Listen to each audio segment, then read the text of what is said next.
dark matter. If you want to get your hands on this camo, likelihood is you and secondaries will have to cross paths at some point. And for a lot of you, maybe some of you, today will be that lucky day where I can help you out with that.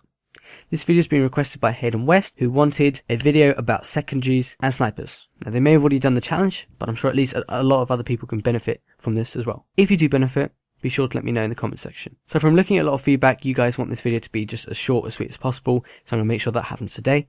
There's going to be 3 pistols we're going to be looking at: the MR6, the RK5, and the LK9. Now this video is going to act as part 1 of the secondary pistol guide. We're going to be looking at headshots, and in the next video we're going to be looking at how to get bloodthirsties and all of those other challenges with the pistols. Now before you try out any class, I suggest heading straight into hardcore free-for-all, getting lots of kills with the pistols. This will help you rank up the weapons really fast, and it's a shame you just missed out on double weapon XP, guys, but for most people I'm sure your weapons are pretty much at level 1, and so head into hardcore free-for-all, get lots of kills, rank up your weapons quickly to get those attachments which we can use in today's video. I'm going to show you a very quick class which can be used for all 3 weapons, and then you can apply that to the other tips. If you want more tips rather than class, head to later on in the video. Now all 3 pistols experience quite a bit of recoil, so there's a couple of things you can actually do in game to reduce this recoil and stay on target more to get more headshots.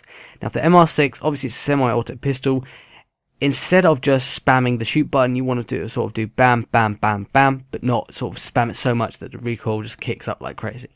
Now for the RK5, it's got a 3-round burst, so don't spam loads of bursts, only do like a couple bursts at a time. Like burst, burst, burst, that kind of thing.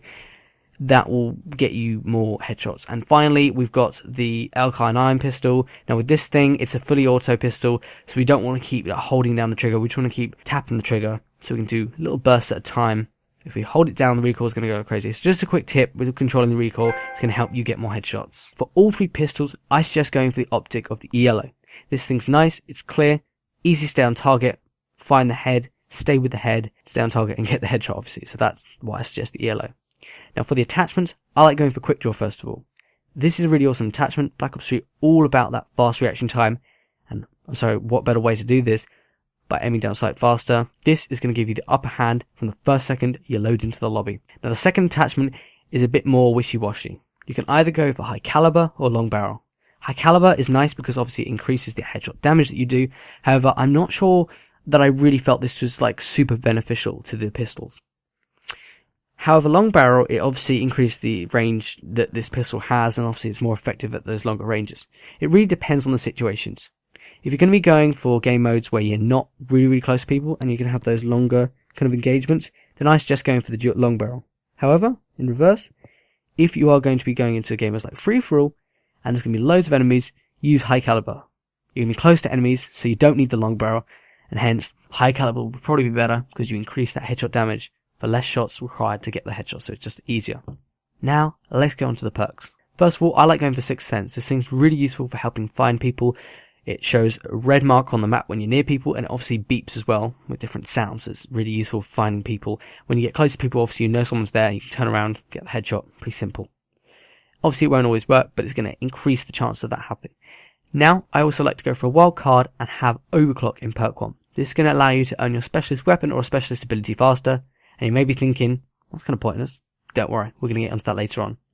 Now for perk 2, I like for going for Tracker. You may be thinking, Tracker? But, I mean, this thing's really good. You can see the digital imprint of enemy footprints. They're these big orange footprints around the map. They're really easy for finding people. A lot of the time, they'll walk away, and often you actually come close to people without realizing, and obviously they'll walk around you or past you, and so you can easily sort of creep up behind them and get the headshot without realizing, because obviously you can see their footprints. This is really good for getting headshots with the weapon. Now finally, perk 3, it's not brilliant. There's no brilliant attachment or perk, sorry. I think the best thing probably you could go for is Dead Silence. You can move silently with this thing. You can easily sneak up behind people and get the headshots, so that's probably the best attachment I suggest. But to be fair, the sound in this game isn't brilliant, especially seeing as awareness has been nerfed, but Dead Silence is probably the best one to go for. Now, let's get on to the Scorestreaks and Specialists, and this is where it's going to play a really important part. So for the Scorestreaks, I like going for UAV. It's obviously going to help you to see enemies on the minimap. You can obviously get to more enemies, it gives you more chance for headshots. And in a similar way, Counter UAV is also a good one because it temporarily disables the enemy minimap, so enemies won't be able to see you. Perhaps you can sneak up to them or around them without them seeing you, and hence you can get some headshots, etc. It's really useful. Now the third Scorestreak really actually doesn't matter too much. There's nothing really that's useful or essential there, so you don't even have to go for a third one if you don't want to. Honestly, this might be the better option because it means that obviously you're going to prevent lethal Scorestreaks getting kills for you, which you don't want at all. So the specialist is probably the most important part of the whole setup, I'd say, and that's why we use overclock. We want to use the specialist more and more in the game. Now there's 3 specialists I like. Now obviously don't go for weapons with any of them, only the abilities are useful. Now first of all, I like Reaper, particularly Psychosis. This is because it spawns 3 decoy clones. There's you and the 3 clones glow sort of this light blue colour, and okay, yeah, you stand out and that's a problem in some maps, but I mean, these things are so daunting. I'm always like, oh god, which one do I shoot for? They're all coming for me, which one do I shoot?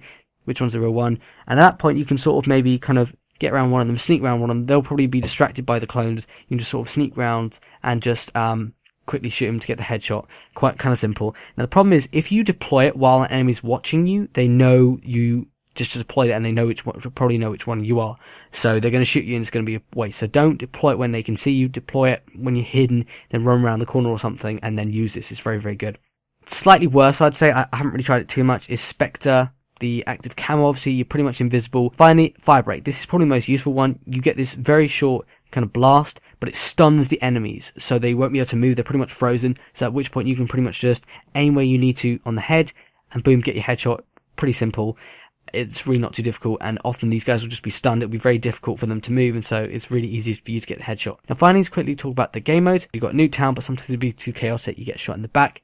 That's why I like Ground War sometimes, but again, you've got lots of enemies, and so sometimes you can get shot in the back again. So those are 2 game modes good, because obviously you get lots of enemies, you pack close to them, etc, etc. Now don't go for the hardcore playlist, because I often find it's actually easier to get kills on the body than it is the head, so you don't want to kind of muck up there, you want to get headshots. So go for core playlist. Free for all's nice because you're close to enemies. Alternatively, if you want to go for TDM, that's a really nice game mode as well. It's simple, you've got enough enemies, but some friendlies sort of back you up.